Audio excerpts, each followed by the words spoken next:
আউযু বিল্লাহি মিনাশ শাইতানির রাজিম বিসমিল্লাহির রহমানির রহিম রাব্বি ইশরাহ লি সাদরি ওয়া ইয়াসসির লি আমরি ওয়াহলুল উকদাতাম মিন লিসানি ইয়াফকাহু কাওলি। এখন আমরা তৃতীয় অধ্যায় chapter 3 mistakes done during the Kiyam in সালাত, মানে 3 নম্বর ভিডিও। এটা প্রথম ভিডিওটি ছিল নামাজের নিয়ত নিয়ে, দ্বিতীয় ভিডিওটি ছিল নামাজের সূরা কিরাত এগুলো আসতে পড়লে হবে কিনা, তাকবীর, তাসবিহ, আদকার। তৃতীয় ভিডিওটি হচ্ছে mistakes done during the Kiyam in সালাত। কিয়াম মানে দাঁড়ানো, নামাজে আমরা যেভাবে দাঁড়াই সেখানে কী ভুল হয়। Some Muslims do many mistakes during the কিয়াম standing before the hands of their Rabb. Sometimes they abandon the Prophet Sunnah and his manner in performing Salat. তো আমরা অনেক মানুষ নামাজে দাঁড়ানোর ক্ষেত্রে ভুল করে এবং তারা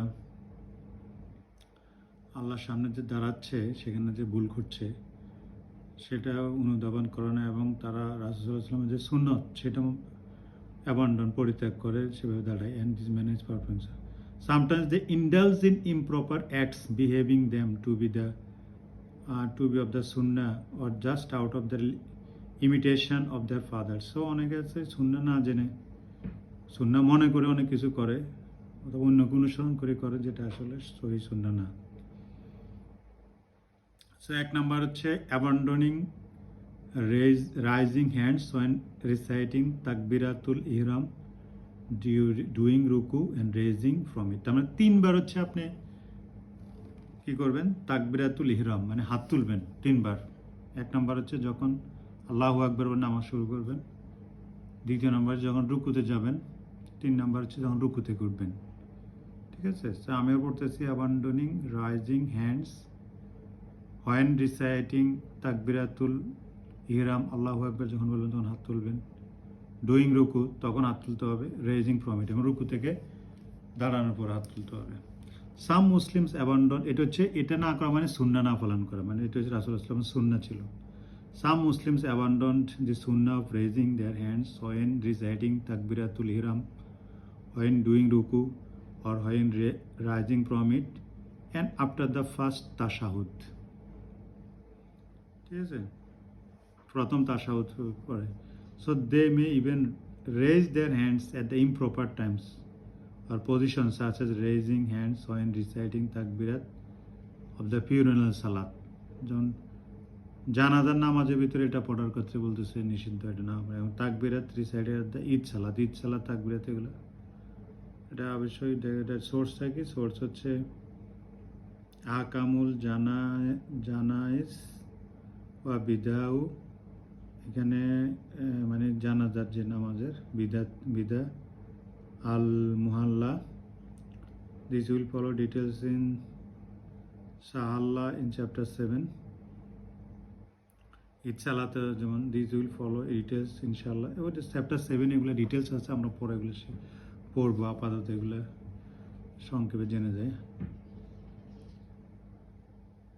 When those who do such acts depend on false hadith or the misinterpretation of the other authentic ones, such as the false hadith state that whoever raises his hands in salat, his salat is in vain. একটা false hadith যে নামাজের যে হাত তুলে সে নামাজ হয় না।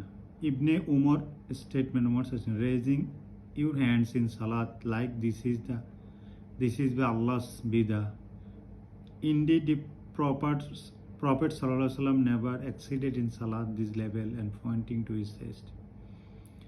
And Salat like this is by Allah. So na chest আর কি, chest পর্যন্ত হাত তুলতেন, chest pointing to the chest, never exceeded Salat this level, pointing to the chest. So besides being weak, this hadith does not concern problem.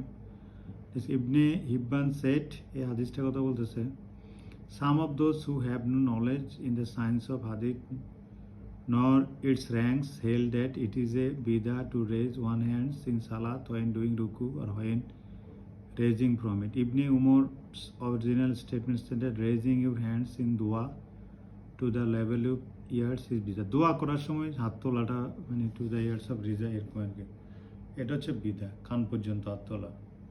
ঠিক আছে, the prophet never exceeded is level. Prophet কখনোই যে দোয়ার সময় বুকের উপর বাইরে, মানে এখানে হচ্ছে রেজ ইউর হ্যান্ডস এক্সিড সেস্ট, এটা দোয়ার ক্ষেত্রে, মুনাজাতের ক্ষেত্রে, নামাজের ক্ষেত্রে এটা না।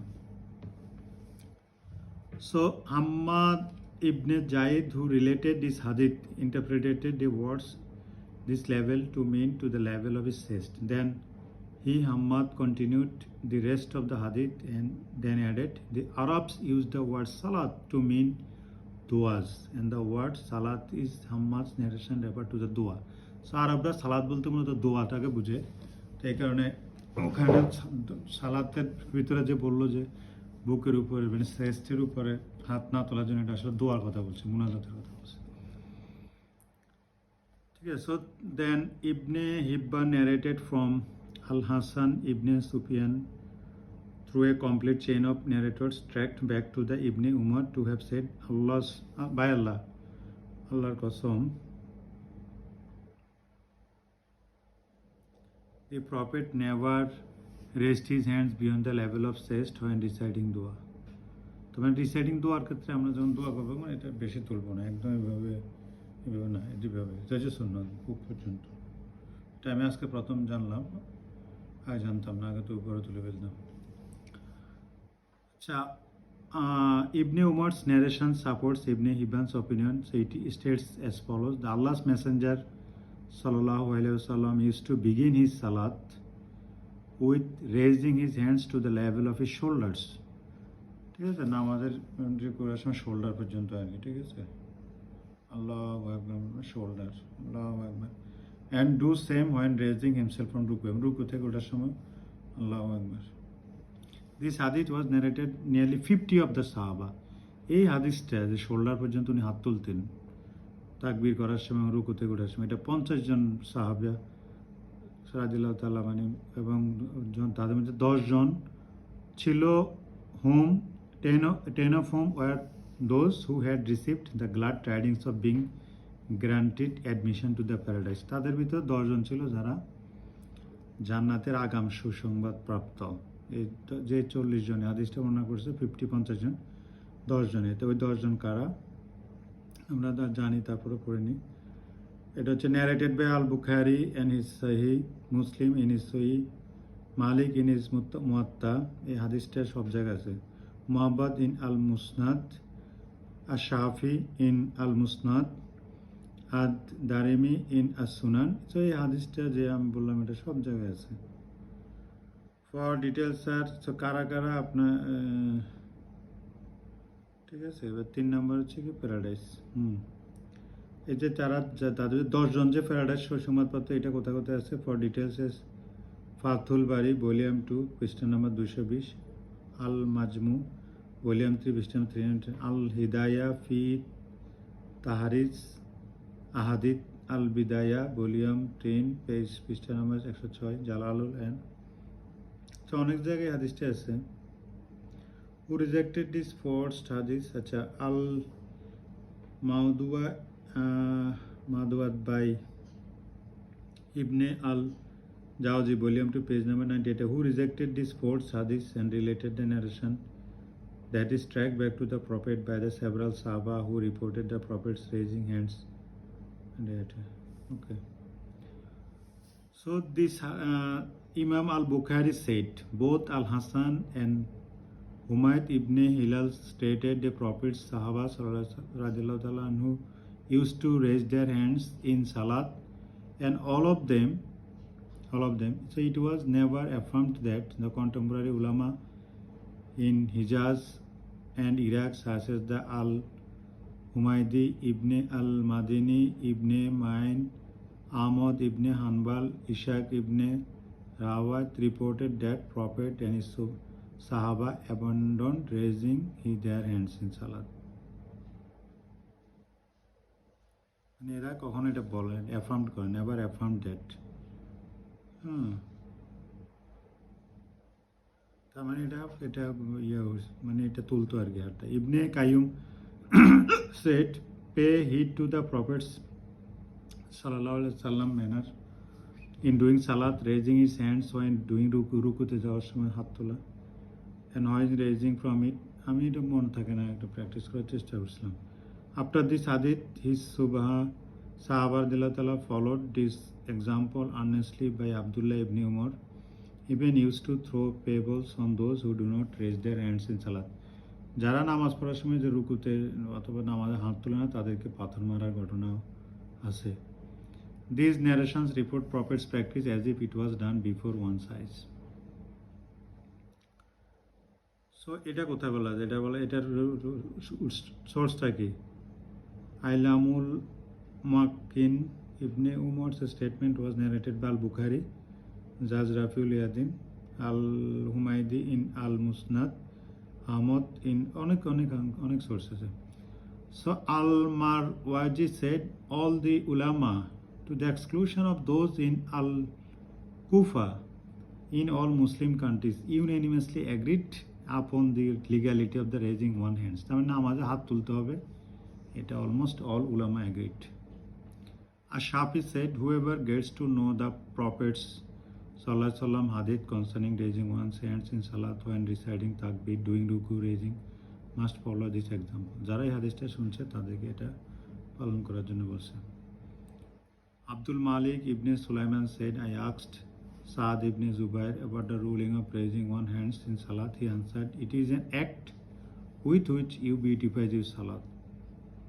এটা এমন একটা যার মাধ্যমে তুমি তোমার সালাতটাকে সুন্দর করো. Al-Kashmiri affirmed this sunnah saying,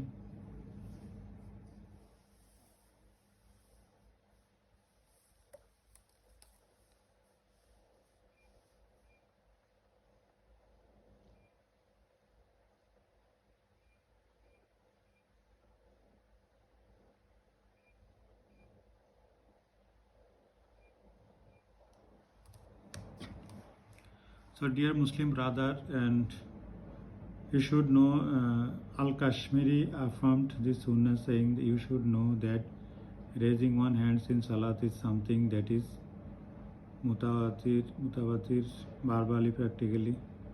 So no part of this ruling has been abrogated. I mean, এটা হচ্ছে মোটামুটি সকল দ্বারা প্রমাণিত. Dear Muslim brother, follow your Prophet's sunnah, which is a